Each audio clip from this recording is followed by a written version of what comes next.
Hey, fait bienvenue dans les profondeurs du Soubou. Vidéo faite un peu à l'arrache, mais j'ai besoin de vous dire quelque chose d'assez important. J'avais annoncé la sortie du tome 2 pour le 30 avril, ainsi que la sortie de la réédition du tome 1.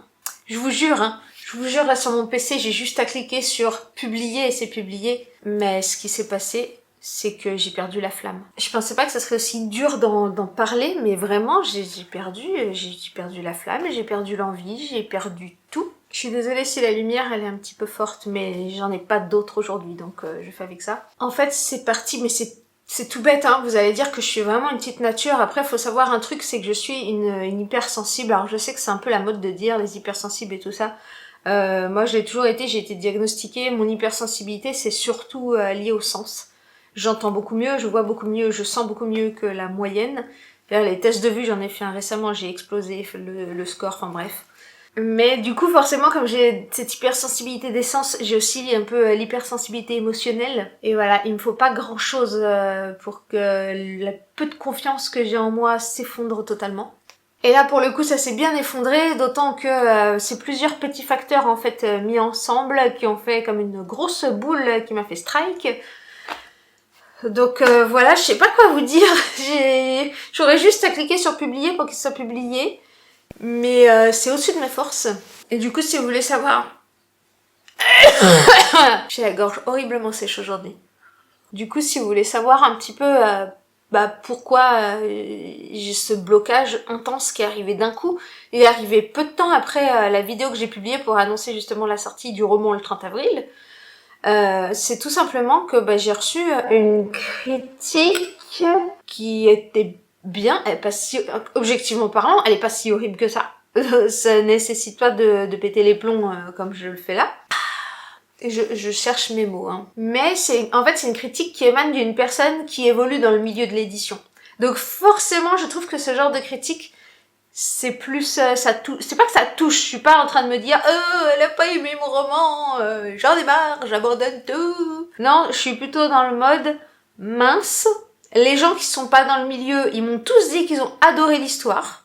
Mais une personne qui est du milieu m'a dit qu'il y avait des problèmes dans l'édition, que ça se voit que j'ai pas été accompagnée, enfin que ça fait amateur en gros quoi. Et c'est ce qui m'embête vraiment, ce qui m'énerve. Ça m'énerve pas non plus, je suis pas fâchée contre les lecteurs, mais je me dis, j'ai l'impression qu'il y a plein de lecteurs qui ont laissé des super commentaires ou qui m'ont dit, qui m'ont fait des messages, qui ont voulu me brosser dans le sens du poil et qui m'ont pas dit la vérité quoi. J'ai horreur qu'on me mente. Franchement, j'arrive pas à savoir du coup. Soit tous les gens qui m'ont fait des retours ont voulu ne pas me vexer, sachant que je suis très bonne patte sur les critiques à part ça. Là, forcément, ça m'atteint. Parce que, vous allez voir, c'est greffé à plusieurs autres... Pardon. Vous allez voir, c'est greffé à plusieurs autres problèmes. Mais en temps normal, je pense vraiment si un lecteur me fait un retour comme quoi ça lui a pas plu, ou qu'il y avait ça de problème, ou que ça mériterait plus de travail et tout, ça me vexerait vraiment pas en fait. Faut le savoir, c'est que moi je fais partie de ces gens qui pensent que les critiques ça peut m'aider à m'améliorer. Alors, c'est sûr, je vais pas refaire 500 000 éditions de ce roman-là, mais pour les suites, vous voyez, ça peut vraiment m'aider en fait, au lieu de me laisser me stagner dans ma médiocrité. Mon Dieu, je parle de médiocrité comme si mon livre c'était de la merde, mais je pense objectivement parlant quand même.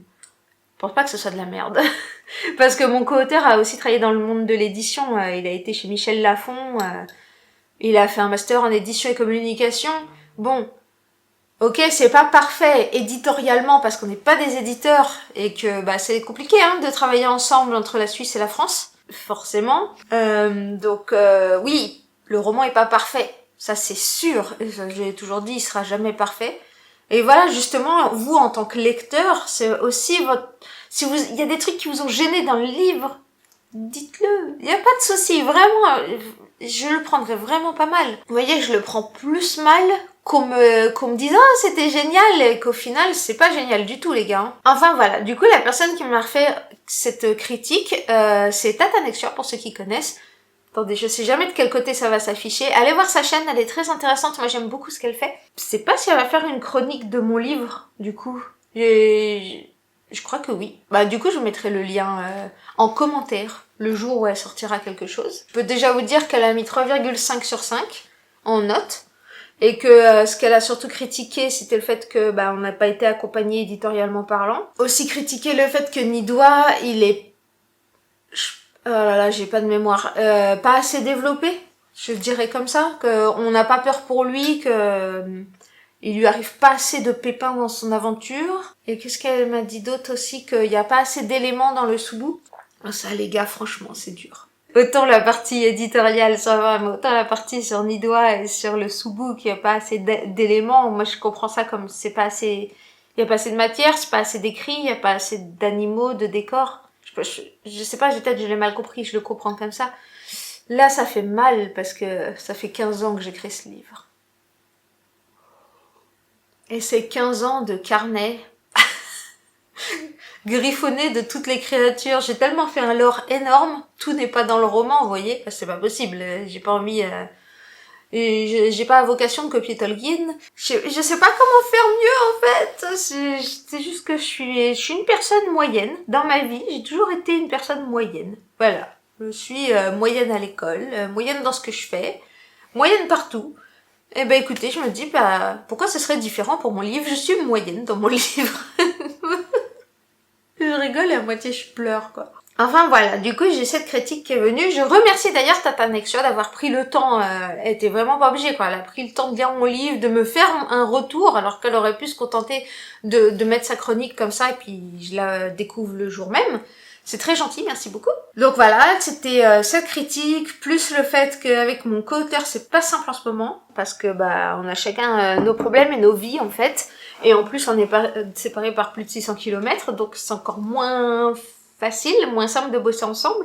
Les moments où moi je suis disponible pour bosser, c'est quand mes enfants sont à l'école. Les moments où lui est disponible pour bosser, c'est le soir. Et le soir, quand moi c'est un peu le rush là avec les gamins, donc forcément on fait que se croiser par message. Moi j'envoie les messages en début de journée, lui il me répond en fin de journée.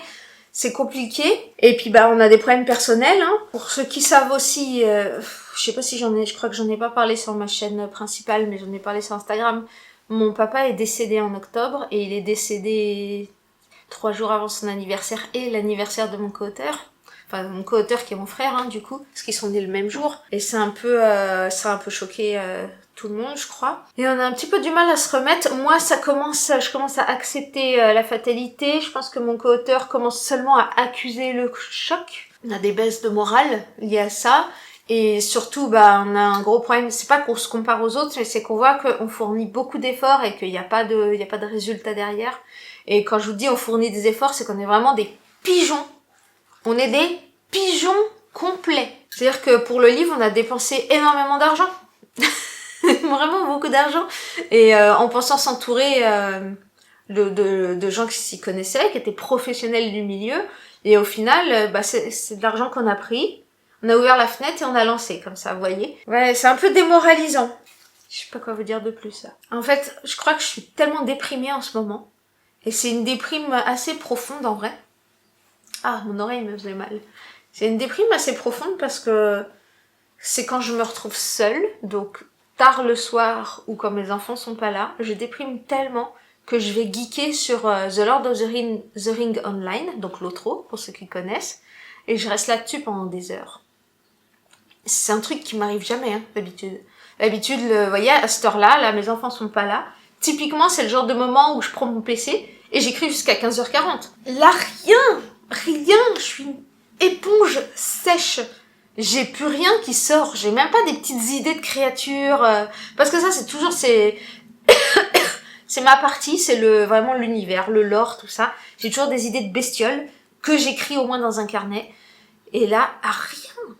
La dernière qui m'est venue, c'est quand j'ai visité les grottes de Valorbe. Et d'ailleurs, ça c'est vraiment une très bonne idée qu'on a eue, parce que mon co-auteur est venu me rendre visite il y a quelques jours. Et du coup, on a visité les grottes de Valorbe, parce que lui comme moi, on était complètement déprimés comme ça par rapport à notre univers, notre roman, notre talent inexistant, du coup. On était tellement déprimés qu'on s'est dit qu'on allait visiter des grottes pour retrouver un peu d'inspiration pour décrire les cavernes du Subu. Effectivement, il y a eu un truc, à un moment il y avait une espèce de tourbillon en mousse, et on s'est dit ça ressemble à des méduses, donc on a eu l'idée maintenant des méduses du Subu, qu'on va essayer de caser pour le tome 3. Mais voilà, c'est tout. c'est léger, c'est vraiment un truc que j'aurais pu avoir cette idée sans aller visiter ces grottes. Et là, j'ai eu besoin de cette inspiration. Enfin, j'ai eu besoin vraiment de me déplacer. C'est perturbant. C'était quand même sympa de visiter les grottes. On s'est rendu compte aussi d'un truc. Bon, non, c'est pas qu'on s'est rendu compte. Les grottes de Valorbe, elles sont très marron, jaune, un peu orange, tout ça. Après, est-ce que c'est l'éclairage qui fait ça? Sûrement aussi. Nous, le Soubou, on le décrit plutôt comme dans les tons bleutés. Et surtout, notre Soubou est sec. Mais là, les grottes de Valorbe, c'était très très humide en fait. Et je savais que les grottes, c'est plus ou moins humide parce que la grotte aux fées, que j'avais visitée aussi avant de vraiment bien bosser l'univers, c'était une grotte extrêmement humide aussi. Et je ne sais pas pourquoi on n'y a pas pensé de mettre plus d'humidité dans notre décor. Après, est-ce que on peut dire que le Soubou c'est tellement profond que arrivé à une certaine profondeur, il y a moins d'humidité, je sais pas. Je ne suis pas spéléologue. Voilà. Je sais pas quoi vous dire d'autre. Si ce n'est que vraiment, n'hésitez pas, les choses qui vous ont pas plu. Et si vous avez un peu d'appréhension, de laisser un commentaire public, comme ça, pour dire que vous n'avez pas aimé le roman, parce que, ah oui, je mets 3 sur 5, il était bien, mais... Si ça vous bloque de le mettre en public, franchement, vous pouvez venir me voir. Vous pouvez venir me voir sur Instagram, me faire un message. Il n'y a aucun souci. Partez du principe que ça peut m'aider. Par contre, ce que je voudrais pas trop, s'il vous plaît, j'ai déjà eu le cas, c'est les conseils non sollicités. Une fois, j'avais reçu un message du style ah, c'est bien ton univers, mais je te conseille de faire comme ci, comme ça. À telle page, il faut que tu changes ce personnage pour un autre. Ça, c'est pas hyper bienvenu. Je préfère que vous me disiez, écoute, j'ai pas aimé ce personnage à tel endroit, j'aurais préféré que peut-être ce soit celui-là. Vous voyez le genre, en fait. Je veux pas que vous soyez mon éditeur. Voilà, c'est tout. Ensuite, la dernière chose que je voulais dire, c'est que, forcément, avec mon frère, mon co-auteur, on discute beaucoup de ça. Du fait que, qu'est-ce qu'on fait? Est-ce qu'on appuie sur le bouton publier? Ou est-ce qu'on remanie tout, encore une fois? Et que du coup, ça va prendre encore plusieurs mois? On sait pas trop. On sait pas trop quoi faire. Et surtout, on a créé notre logo entre deux. À la base, c'était entre deux éditions. Et ça a dérivé pour juste nous désigner tous les deux, entre deux pays, entre deux frères et sœurs, etc. Et on est en train de se demander si on ne devrait pas vraiment former un vrai groupe, quoi, avec nos amis qui sont fans de fantasy, faire un truc ensemble, et puis faire autour de l'univers de Nidois, par exemple des jeux de rôle, je sais pas, des vidéos, des petits courts-métrages, tout ça, parce que nous, ce qui nous intéresse, c'est pas tellement l'écriture. On n'est pas fan de littérature, on n'est pas fan... Enfin, je pense qu'à la base, on n'est pas des écrivains. À la base, on aime créer un univers. Si on avait été super doué avec une caméra, peut-être qu'on aurait fait comme Noob. Vous voyez, on aurait fait tout notre univers, mais mis en vidéo. Pendant une période, on voulait faire en audio, comme Nullbuck aussi. Enfin, ouais, c'est ça, Nullbuck. Donc voilà, ce qui nous a semblé le plus facile pour cet univers, c'était de passer par le livre. On a eu tort, on a raison, on ne sait pas. Mais voilà, là, on en a au point de se dire, est-ce que vraiment on va pas mettre un coup de fouet sur cet univers et vraiment le faire vivre plutôt que d'attendre que des gens le lisent, en fait. J'ai l'impression que je m'éparpille partout. J'espère que vous avez compris le principal de cette vidéo. Tout ça pour dire que la sortie est suspendue pour une durée indéterminée jusqu'à ce qu'on aille mieux. Parce que là, clairement, je me vois pas faire de la promotion dessus, je me vois pas sortir des affiches, je me vois pas vous dire « Oh, allez l'acheter !» Non, ça sert à rien. Écoutez, je suis déprimée. C'est comme ça. Et j'espère que vous serez patient. Ça va quand même venir un jour, je le sais. J'abandonnerai pas cet univers. J'abandonnerai pas. Il faut juste que soit j'apprenne à m'en foutre. Voilà, et de me dire, écoute, tant pis, le roman a des défauts. Il a des défauts. Voilà, il y en a des millions et des millions de romans qui sortent. Le mien a pas vocation d'être un best-seller, donc il a ses défauts et tant pis. Ou alors que je travaille sur des années et des années, et que je trouve des professionnels pour m'aider là-dessus, que je débourse beaucoup d'argent. Écoutez, je sais pas. Voilà, c'est tout. Écoutez, merci d'avoir regardé cette vidéo un peu faite à l'arrache. Et j'espère à très bientôt. En tout cas, suivez-moi sur Instagram pour avoir des news. C'est là-dessus que je communique le plus. Donc voilà, si vous voulez connaître après un peu plus de détails, bah c'est là-bas qu'il faut aller. Et je vous remercie. Et je vous dis à très bientôt et tout de bon.